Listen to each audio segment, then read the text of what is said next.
ఇప్పుడు సో మీరు ఇంకోటి ఒక పెద్ద మనిషి ఉన్నాడు దీంట్లో అని అంటున్నారు. మరి పెద్ద మనిషికి ఏ దేన్ని ఆశించి వస్తున్నాడు? సో మీరు పేరు చెప్పేసేయచ్చు, పెద్ద మనిషి వచ్చిండు అని అంటే వీళ్ళు అంత వేరే వ్యక్తిని తీసుకొచ్చిర్రు అనేది మీకు అనిపిస్తుంది కదా. ఇప్పుడు ఎందుకు తీసుకొచ్చిర్రు అని అనుకుంటున్నారు? అది ఒక దురుద్దేశం అయి ఉండొచ్చు అండి బేసిక్గా. ఎందుకంటే కనుక ఆ మనిషిని పెట్టుకుంటే కనుక ఎవరైతే రావాలనుకుంటున్నారో వాళ్ళకి డ్రైన్ క్లియర్ అయిపోతుంది. ఎందుకంటే ఇంకా అడ్డు పట్టే వాళ్ళు ఎవరో ఉండరు.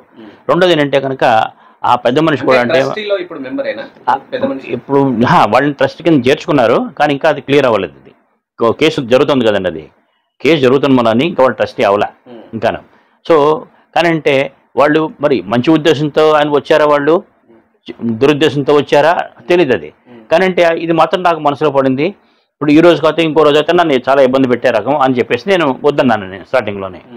సో అంతేగాని నెక్స్ట్ ప్రోగ్రామ్స్ చేయాలి అని అంటే సో ఒక ఫండ్స్ కావాలి, ఫండ్స్ కోసం కూడా తెప్పించి ఉండొచ్చు కదా వాళ్ళని. ఒక పెద్ద మనిషి ఉండి ఒక మంచి కమర్షియల్ గా ఇప్పుడు అంటే ఉన్న అతను తీసుకొస్తే రేపు ప్రోగ్రామ్స్ పెద్ద ప్రోగ్రామ్స్ చేయొచ్చు ఉద్దేశం కూడా ఉండొచ్చు. ఇప్పుడు భగవంతుడి దయ వల్ల మాకు ఎవరి అవసరం లేదండి. ఇప్పుడు మాకు ఫండ్స్ ఉన్నాయి, మేము మా కార్యక్రమం మేము చేసుకెళ్ళగలం. మేము ఏమండి మొత్తం స్టార్టింగ్లో ఎవరైతే చేశారో ప్రతి ఒక్కరికి కూడా వాళ్ళకి మా ధన్యవాదాలు చెప్పాలంటే. సో ఇంకా ఎవరి మీద మేము ఆధారపడాల్సిన అవసరం ఆ పరిస్థితి లేదు ఇప్పుడు. ఎందుకంటే ఆ స్వామి ఆయన తెచ్చుకుంటున్నాడు, మేము చేసుకుంటున్నాం అది. సో అలాగంటే ఈ రోజు కార్యక్రమాలు చేయడంలో మా టెంపుల్ మేనేజ్మెంట్ చేయడంలో మాకు ఏ విధమైన ఇబ్బంది లేదు. ఇదంతా చెప్పిన తర్వాత సో వాళ్ళ పేర్లు చెప్పడానికి ఏంటి అంటే భయపడాలి ఏదనంటే వాళ్ళ పేర్లు చెప్తే ఎవరేమనుకుంటారు అనేది ఏమీ లేదండి, అటువంటిది ఏమీ లేదు అది.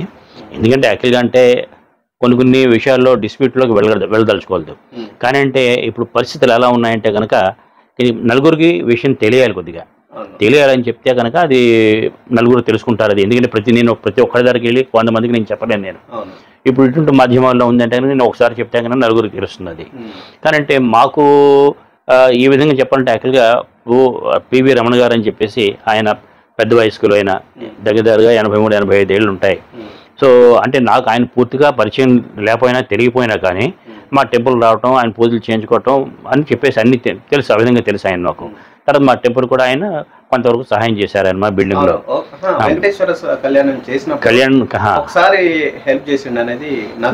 లేదండి, లేదు మా బిల్డింగ్ కన్స్ట్రక్షన్ టైంలో మాకు మనకి పైన ఫ్లోర్స్ కట్టించడం, స్లాబ్లు వేయించడం, దానికి ఆయన హెల్ప్ చేశారు ఆయనది.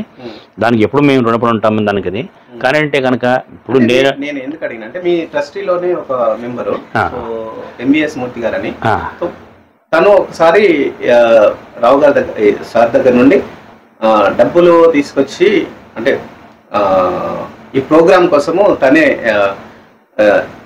డొనేట్ చేసిండు అనేది నాకు తెలిసినంత వరకు. సో అదేమైనా జరిగిందా? లేదండి, సాధారణంగా యాక్చువల్గా అంటే కొన్ని చోట్ల ఆయన డొనేషన్ ఇచ్చేవారు, ఆయన కళ్యాణానికి దానికి డొనేషన్ ఇచ్చేవారు.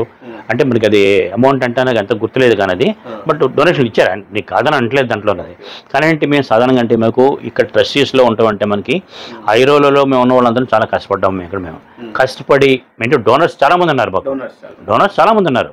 దాంట్లో మన రమణ గారు ఒక ఆయన. సో నేను చెప్పొచ్చేది అంటే కనుక ఏదైనా మనకి ట్రస్ట్లో రావాలంటే కనుక ఇక్కడ మాకు ఐరోల్లో ఉన్న వాళ్ళకి అవకాశం ఇవ్వాలి మాకు, అది మా ఉద్దేశం. అంతే రెండో ఏం లేదు. రెండోది అంటే నాకు దురుద్దేశం ఉంటే అసలు లేదు నాకు, ఎందుకంటే నేను ఎవరితో వైరం కోరుకోలేదు. సో అందుకేంటంటే కనుక నేను ఒకటే అన్నాను, మనకి ఐరోల్లో మనకి ఒక మనిషిని తీసుకుంటే కనుక ఆయన అతను నాకు పర్లేదు నాకు, మరి బయట వాళ్ళ నుంచి మనకు వద్దు, మన ఐరోల్లో వాళ్ళని తీసుకుందాం, మనం ఇక్కడ లోకల్గా ఉన్న వాళ్ళని తీసుకుందాం, మనకి చేయడానికి దానికి ఇక్కడ బాగుంటుంది అని చెప్పేసి నేను వద్దన్నాను. అది విషయం. అది సెకండ్ థింగ్ బయట నుండి చాలా మంది వస్తే అంటే తను రావచ్చు, ఇంకా తన తర్వాత ఇంకా కొంతమంది వస్తే డిస్ప్యూట్ అయ్యే అవకాశం ఉంటుంది. డిస్ప్యూట్ అంటే ఒకటండి, ఇది యాక్చువల్గా అంటే ఇప్పుడు చూడండి, ఇప్పుడు వయసు పట్టు కూడా ఆలోచించాలి ఇప్పుడు. ఎందుకంటే మాకు ఇప్పుడు ఫిజికల్ సపోర్ట్ కావాలి, తర్వాత ఏమో ఫైనాన్షియల్ సపోర్ట్ కావాలి. ఇప్పుడు ఫైనాన్షియల్ సపోర్ట్ అంటారా భగవంతుడి ద్వారా మాకు అవసరం లేదు. మాకు ఇది మేమే తప్పులు చేసి ఇంకోళ్ళు మనకి హెల్ప్ కావాల్సి మాకు లేదు. మాకు అది మేమేంటి స్ట్రైట్ ఫార్వర్డ్గా మాకు ఉన్న ఫండ్స్తో మేము జాగ్రత్తగా మేనేజ్ చేసుకుని వెళ్ళగలం అది. సో ఇంకా వెనకాల సపోర్ట్ మాకు అవసరం లేదు.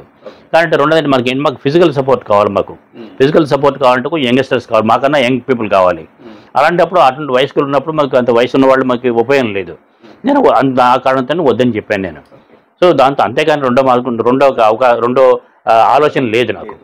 సో దానికి వాళ్ళు తప్పుగా చేసుకుని రావు గారు వద్దన్నారు, అని చెప్పి రాంగ్గా ప్రొజెక్ట్ చేసి కూడా ఉండవచ్చు అది. సో అందుకేనంటే కనుక ఇది ఇలాగా మా దాంట్లో ట్రస్ట్లో రావటం, మా ట్రస్టీస్లో ఒక అభిప్రాయ భేదాలు క్రియేట్ చేయడం అనేది చాలా పొరపాటుది. అది చాలా చేయకుండా ఉండవలసిందే. మెయిన్గా ఆయన నన్ను టార్గెట్ చేశారు, ఎందుకంటే ఆయన నన్ను వద్దన్నానని నన్ను టార్గెట్ చేసి నన్ను చాలా బ్యాడ్ చేశారు. అది నాకు చాలా బాధించింది. అది కరెక్ట్ కాదు అది నా ఉద్దేశంలో. ఈ రోజు కాకపోతే ఇంకో రోజు మొత్తం ప్రజలందరూ తెలుసుకుంటారని చెప్పేసి నేను ఆశిస్తున్నాను. నేను ఏంటంటే ఇంకా జస్ట్ ఇంకా రావు గారి ఇక్కడి నుంచి వెళ్ళిపోయారు, మనం పవర్ తీసుకుందాం. తర్వాత ఇంకోటి ఏంటి, వాళ్ళకి ఇంకేమైనా వెనకాల వాళ్ళకి బ్యాడ్ థాట్స్ ఏమైనా ఉన్నాయేమో తెలియదు నాకు. సో దాంతో అంటే నేను ఎప్పుడైతే వచ్చానో వాళ్ళు ఎక్స్పెక్ట్ చేయలేదు, రావు గారు వెనక వస్తారని ఎక్స్పెక్ట్ చేయలేదు వాళ్ళు. నేను వచ్చాను అది. సో దాంతో వాళ్ళకి గొంతులో వెలకాయ పడింది. సో ప్రస్తుతానికి అంటే కేసు ఇలా జరుగుతుంది అది. కానీ నేను మనకి ఇంకా వచ్చే జనరేషన్కి తెలుగు వాళ్ళకి ఏమనండి ఎవరైనా సరే మీరందరూ కూడా అంటే జాగ్రత్త పడండి. అతి మంచిదనం పనికిరాదు, అతి మంచిదనం పనికిరాదు. మీరు వాస్తవాలు తెలుసుకుని మనుషులు మీరు తెలుసుకుని ఇటువంటి వాటిలో మంచి వాళ్ళని పెట్టుకుని మీరు ముందుకెళ్తే బెటర్. ఏంటంటే మనకి తెలుగు ఇక్కడ ముంబైలో చెప్పాలంటే కనుక తెలుగు వాళ్ళు కట్టించిన టెంపుల్ అయితే లేదు ఇక్కడ వరకు. తెలుగు వాళ్ళు చేసిన ఒక అసోసియేషన్ పర్మనెంట్గా ఉన్న ఆఫీసు చాలా తక్కువది. ఒకటి ఆంధ్ర మహాసభ, తర్వాత మంది చెప్పాలంటే మిగతావన్నీ కూడా ఉన్నాయండి. అవి పేరు మాత్రం అవి. కానీ ప్రతి చోట చిన్న చిన్న పెద్ద అభిప్రాయ భేదాలు ఉంటాయి, మాట్లాడుకుంటూ ఉంటారు, లేకపోతే ఇంట్రెస్ట్ ఉంటూ ఉంటారు, లేకపోతే వెళ్ళిపోతారు. ఇక్కడేంటి మీకు కట్టించిన తర్వాత మాకు ఇటువంటి ఇబ్బందులు పడటం అంటే కనుక చాలా బాధేసింది. ఆ బాధతో నేను మీ అందరి ముందు నేను వచ్చాను. అనేది సార్ ఒక విషయం నాకైతే డౌట్ఫుల్గా ఇంకా అనిపిస్తుంది. ఏంటి అని అంటే ఇంత స్ట్రాంగ్గా ఏదో ఒక స్ట్రాంగ్ పాయింట్ ఉండండి, వాళ్ళు అవకాశం అయితే తీసుకోలేరు. సో మీరు కోర్టు వరకు వెళ్ళలేరు. సో ఏంటి ఆ స్ట్రాంగ్ పాయింట్ ఇంకా చెప్తలేరు. సో మీరు చెప్పాలని నేను అనుకుంటున్నాను. మీరు చెప్పలేంది సో వాళ్ళకి అర్థం కాదు. సగం సగం చెప్పేస్తే వాళ్ళకు వేరువేరుగా అర్థం చేసుకునే అవకాశాలు ఉంటాయి. కరెక్ట్, మీరు మంచి ప్రశ్న అడిగారు. అది యాక్చువల్గా చెప్పాలంటే దీంట్లో రెండు కారణాలు. ఒకటేమో బ్యాక్గ్రౌండ్లో నా పేరు పాడు చేయటం, అంటే ఇన్నాళ్ళు కష్టపడి తెలుగువారి గురించి కష్టపడి మన తెలుగు అసోసియేషన్ స్టార్ట్ చేసి తర్వాత ఈ దేవాలయం నిర్మించి ఇంతవరకు తీసుకొచ్చామంటే దానికి అది చాలా సంతోషించే విషయం అది అందరూ కూడా. అది కానంటే ఇన్నాళ్ళు ఇంత కష్టపడి ఇంత సంస్థను నిలబెట్టిన తర్వాత ఓకే నేను ఒక్కడిని చేశానంటే నేను ఒక్కడిని చేశానని ఎప్పుడు అనలేదు. నేను నలుగురు చేసాము. మంచితనం ఏమండి. తర్వాత ఏంటి మెయిన్గా నేను కాకినాడలో ఉండగా నేను వాళ్ళు అడిగితే కనుక ఇలాగా ఇద్దరిని చేర్చుకుంటా ఉంటే నేను ఒకళ్ళకి ఓకే అని చెప్పాను, ఇంకోళ్ళకి వద్దని చెప్పాను నేను. కారణం ఏమంటే మనకంటే ఎక్కువ వయసు ఉన్న వాళ్ళు వస్తే కనుక మనకి కంట్రిబ్యూషన్ ఫిజికల్గా ఏం చేయలేరు వాళ్ళు.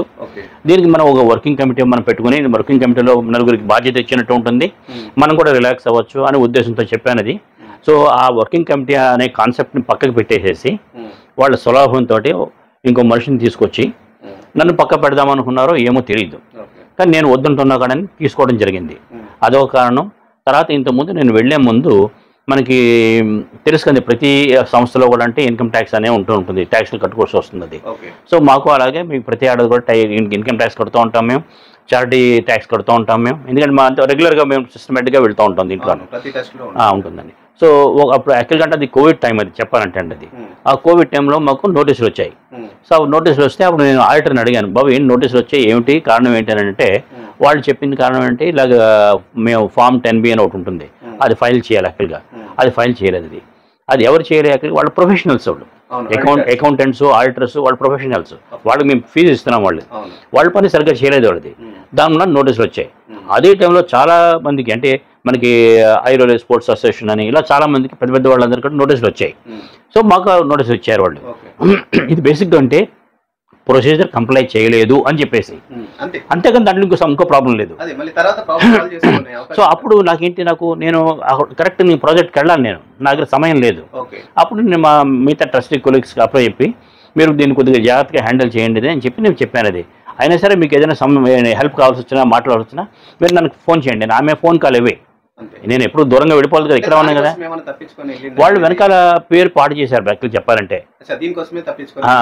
రావు గారు వెళ్ళిపోయారు ఏంటి, ఒకనొక టైంలో కూడా రావు గారు డబ్బులు తినేసి వెళ్ళిపోయారు కూడా అన్నారు, అన్న మాట కూడా వచ్చాయి అవి.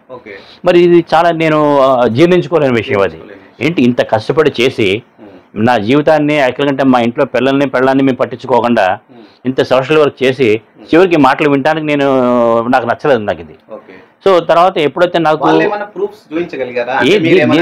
దీనికి ప్రూఫ్స్ ఇప్పుడు మనం తింటే కదండి, దాంట్లోనూ మనం ఏదైనా మనం తప్పు పని చేస్తే కదా, తప్పు పని చేయలేదు, దీంట్లో ఎవరు తప్పు. కానీ అంటే ఏంటి, ఒక అధికార దాహం, అధికారం కావాలి నాకు, మొత్తానికి అదే అంతే.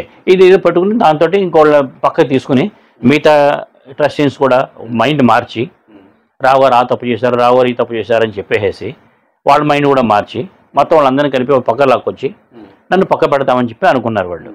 నాకు ఇది చాలా బాధేసింది. ఏంటంటే ఇంత కష్టపడి చేసి ఇంత దేవాలయాన్ని నిర్మిస్తే కనుక మన ఇలాగా కరివేపాకు కింద మనం తీసి పక్క పడేస్తే ఎంత బాధ వస్తుంది, ఎవరికైనా బాధ వస్తుంది, నాకే కాదు ఎవరికైనా బాధ వస్తుంది. మీ నుండి సపోర్ట్ మీకు సపోర్ట్ గా ఎవరు లేరు? నేను దూరంగా ఉన్నాను కదా, నేను దూరంగా ఉన్నాను, ఒక్కటి అయిపోయాను. నేను వచ్చిన తర్వాత కూడా నన్ను పెద్ద అంటి ముట్టినట్టుగా ఉన్నారు. సో దాంతో నాకు ఇంకా రెండో మార్గం లేదు.